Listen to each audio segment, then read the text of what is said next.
There be some sports are painful, and the labor's delight in them sets off.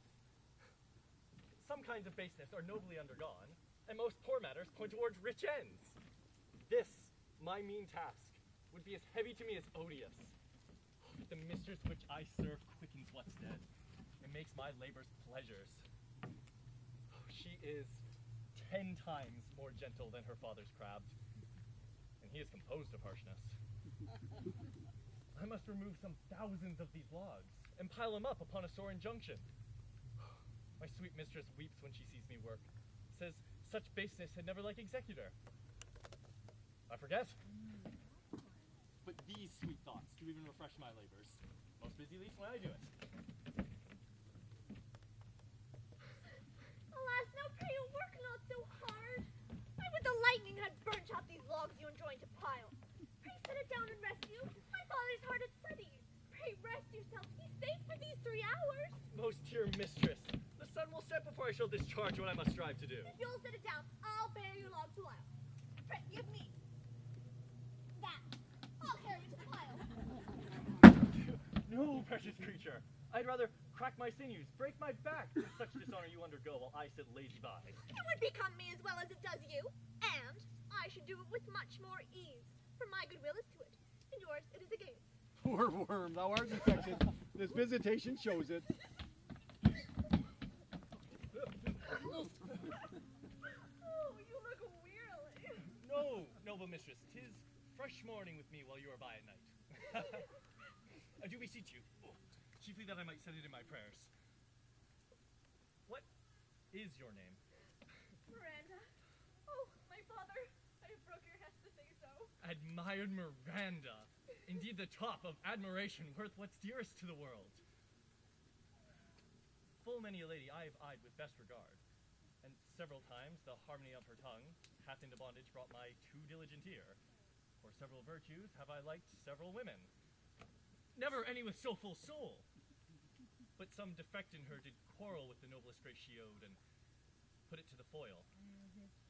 But you, oh you, so perfect and so peerless, are created of every creature's best.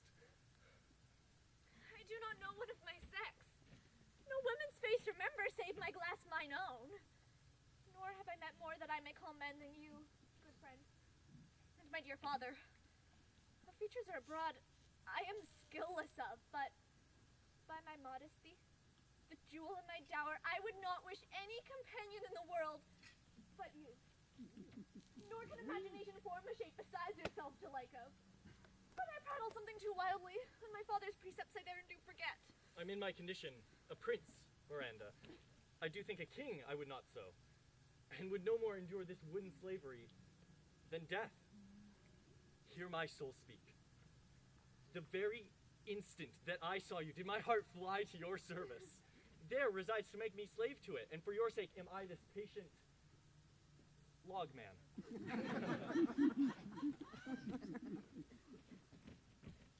You love me. Oh heaven, oh earth, bear witness to this sound, and crown with kind event if I speak true. If hollowly, invert what is best boded me to mischief. I beyond all limits of what else in the earth do love, prize, honor you. Fair encounter of two most rare affections. Heaven's rain grace on that which breeds between them. Wherefore weep you? At mine own unworthiness, that dare not offer what I desire to give, and much less take what I shall die to want. But this is trifling, and all the more it seeks to hide itself, the bigger bulk it shows. Hence bashful cunning, and prompts me plain and holy innocence. I am your wife, if you'll marry me. If not, I'll die your maid. My mistress dearest, and I thus humble ever. My husband then. I, with a heart as willing, as bondage ere of freedom, here's my hand. And mine. With my heart in it. And now farewell. 1,000,000. So glad of this as they I cannot be, who are surprised withal. But my rejoicing at nothing can be more. I'll to my book, for yet ere supper time must I perform much business appertaining.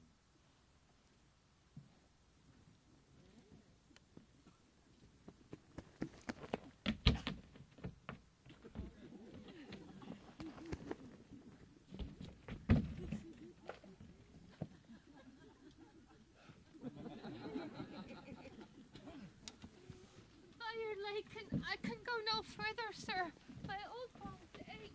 Here's a maze, trod indeed from forthright men meandered. By your patience, I needs must rest me. Good Dame, I cannot blame thee. Were myself dulled to my spirits, sit down and rest. He is gone, and thus we stray to find, drowned, and the sea mocks our frustrate search on land. Well, let him go. Right glad he is so out of hope. Do not for one repulse forgo the purpose we resolve to effect.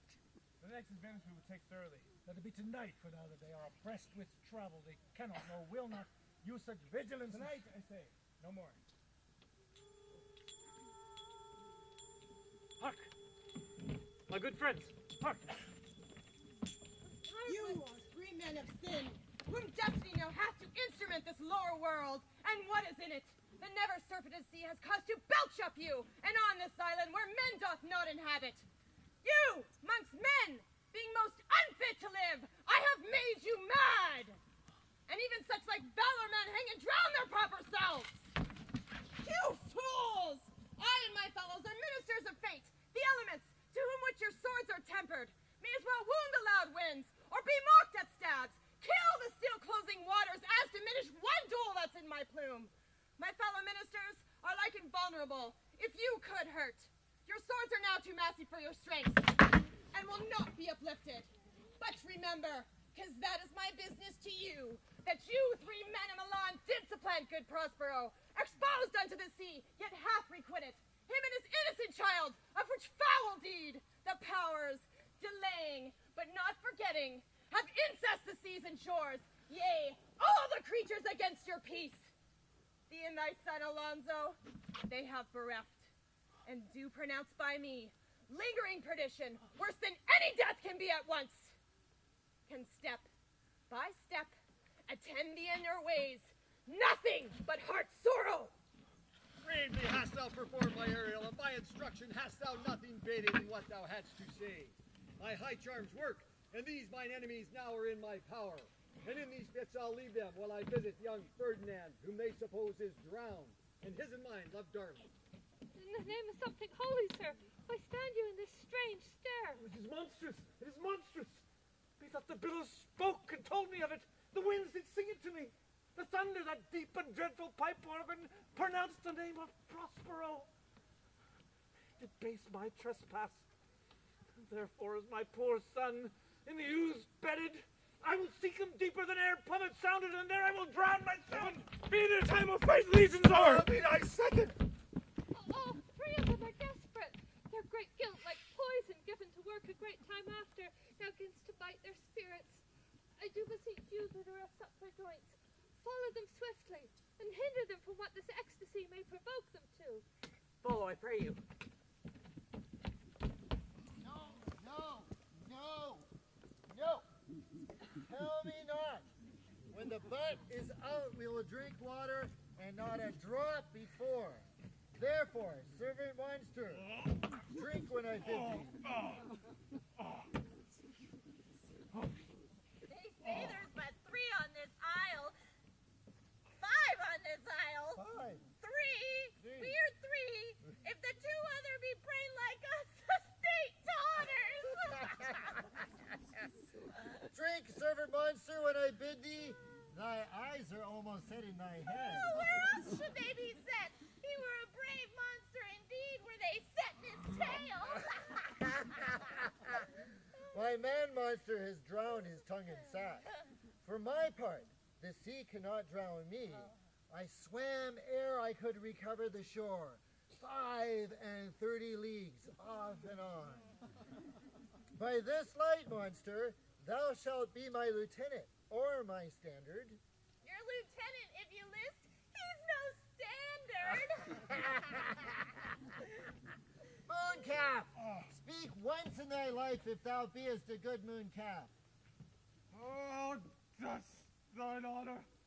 Let me lick thy shoe. Not silver, not really. Oh, thou debauched fish, thou! Hast thou ever been a coward that has drunk as much sack as I today? Just to tell a monstrous lie, being but half a fish and half a monster? Thou hast she mocks me. Wilt thou let her, my lord? Oh, Lord, quoth he. Hello, no again. Fight her to death, I prithee. Shrinkalo, keep a good tongue in thy head. The monster's my subject, and shall not suffer indignity. I thank thy noble lord. But thou be pleased to hearken once again to the suit I made to thee. Very will I. Kneel and repeat it.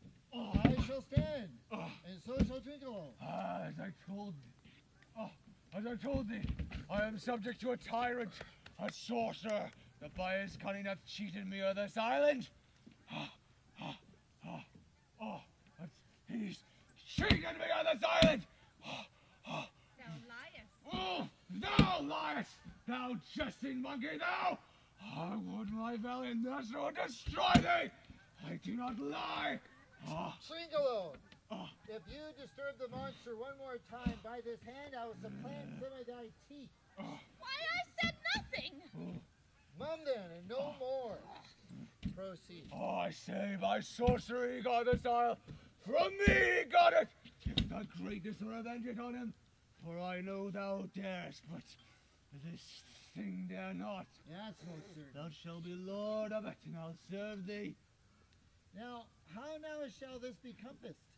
Canst thou bring me to the man? Yea, my lord, I'll yield him thee asleep, or thou mayest knock a nail into his head. Thou liest. Thou canst Oh, what a pie needs this! Thou scurry pat! I do beseech thy greatest skill of blows! And take the bottle from her! When that's gone, she'll drink naught but brine, for I'm not sure where the quick freshers are. Shrinkalo, run into no further danger, for by this hand I'll turn my mercy out of doors and make a stockfish of thee. Why, what did I? I did nothing. I'll stand farther up.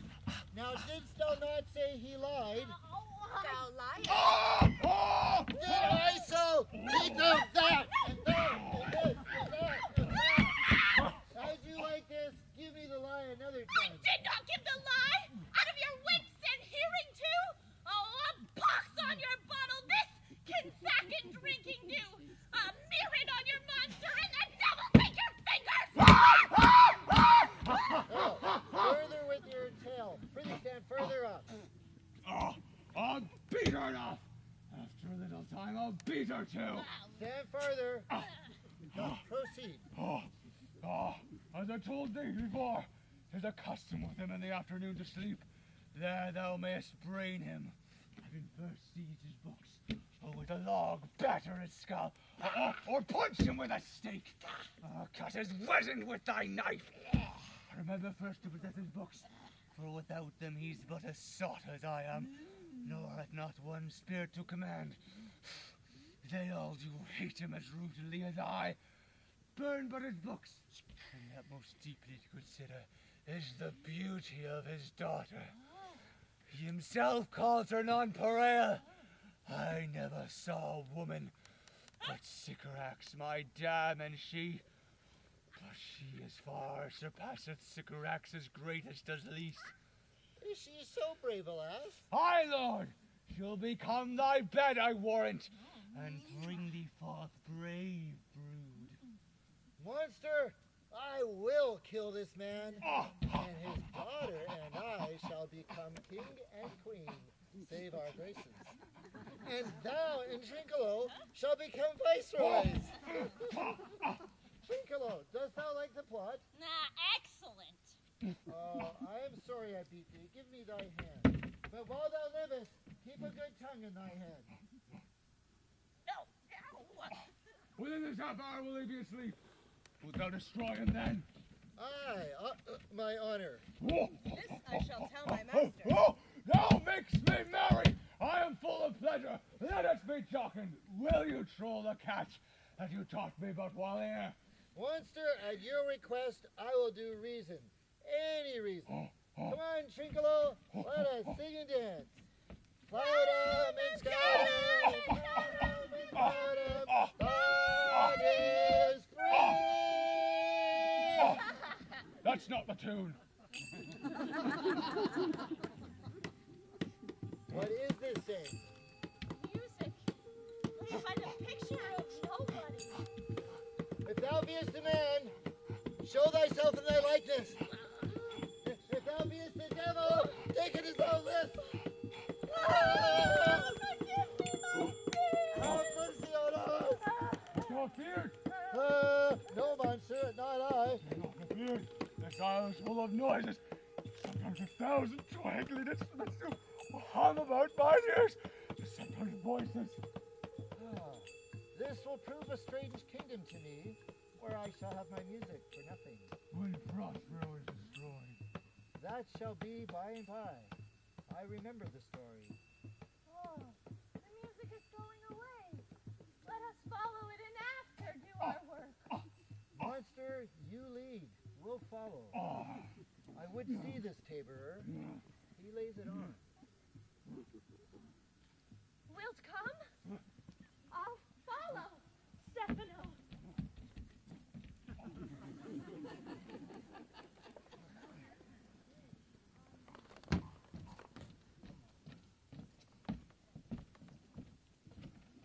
If I have too austerely punished you, your compensation makes amends.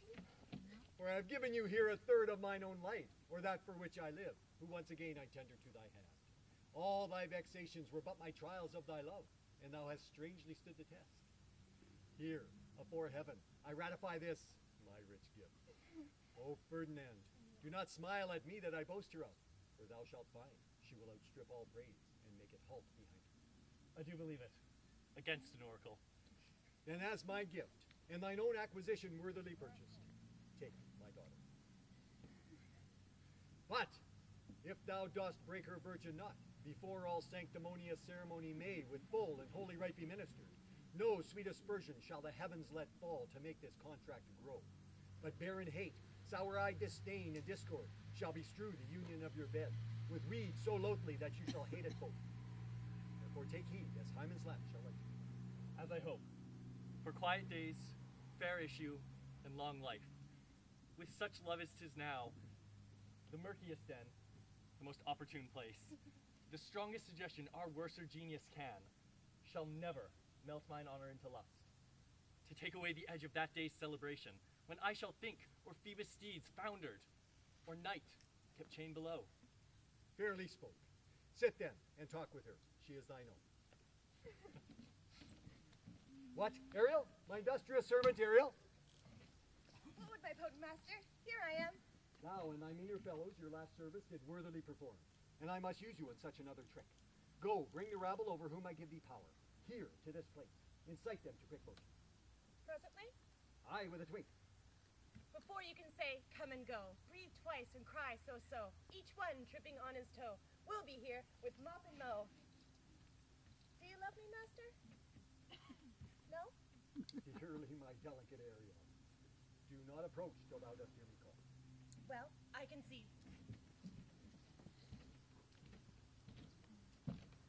Look thou be true. The strongest oaths are straw to the fire and the blood. Be more abstemious, or else good night your vow. I warrant you, sir, the white cold virgin snow upon my heart abates the ardor of my liver. Well.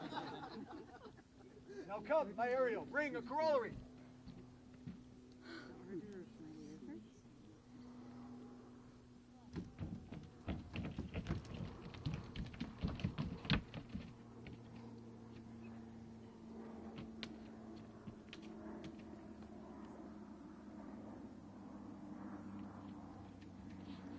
Honor, riches, marriage, blessed. Long continue. Blessing, peace, and highly blessed still upon you. Renouncing our blessings once. Earth and creek, poison plenty. Barns and garners never empty. Vines and clustering bunches grow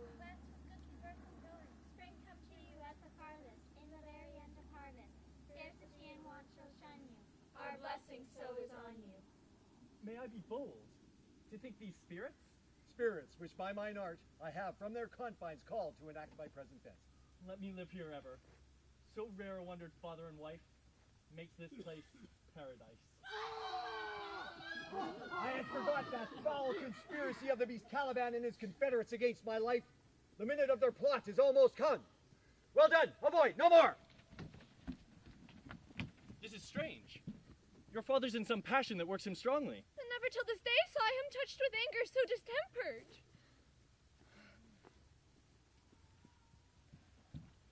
You do look, my son, in a moved sort, as if you were dismayed. Be cheerful, sir. Our revels now are ended. These, our actors, as I foretold you, were all spirits, and are melted into air, into thin air. And like the baseless fabric of this vision, the cloud-capped towers, the gorgeous palaces, the solemn temples, the great globe itself, yea, all which it inherit, shall dissolve.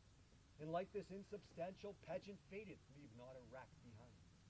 We are such stuff as dreams are made of, and our little life is rounded with a sleep. Sir, I am vexed. Bear with my weakness. My brain is troubled. Be not disturbed at my infirmity. If you be pleased, retire into my cell in their repose. A turn or two I'll walk, to still my beating mind. We wish you peace. Come with a thought. I thank thee, Ariel. Come. My thoughts I cleave to. What repose, master? Spirit, we must prepare to meet with Caliban. Aye, commander. Say again, where didst thou leave these varlets? I told you, sir. They were red hot with drinking. So full of valor that they smelt the air for breathing in our faces, beat the ground for kissing of their feet, yet always bending towards their project. Then I beat my tabor, at which, like unbacked colts, they pricked their ears, advanced their eyelids, lifted up their noses as they smelt music. So charmed their ears, that calf-like they my lowing followed through tooth of briars, sharp furzes, prickling gorse and thorns, which entered their frail shins. At last, I left them in a filthy mantled pool beyond your cell. There, dancing up to their chins, the foul lake overstunk their feet. This was well done, my bird. Thy shape invisible, retain thou still. I go. A devil, a born devil, on whose nature nurture can never stick, on whom my pains humanely taken, all lost, quite lost, and as with age his body uglier grows, so his mind cankers. I will plague them all, even to roaring.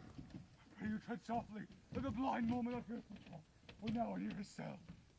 Monster, your fairy, which you say is a harmless fairy, has done little but play the jack with us. Oh, monster! I do smell all of horse piss! At which my nose is at great indignation! So is mine. Yeah. Monster, if I should take a displeasure against you, No word but a loss, monster! Pray him, Lord! Good, my Lord, give me the favor still, be patient! The bride will bring that you shall hoodwink this mischance. Therefore speak softly, as much as midnight yet. Oh, but to lose our bottles in the pool! not only a disgrace and dishonor, but an infinite loss. This is worse to me than my wedding, and this is your harmless fairy monster. I will fetch off my bottle, though I be over ears for my labor. Running, my Lord, be quiet! Cease thou here! Come out of the cell! No noise and enter!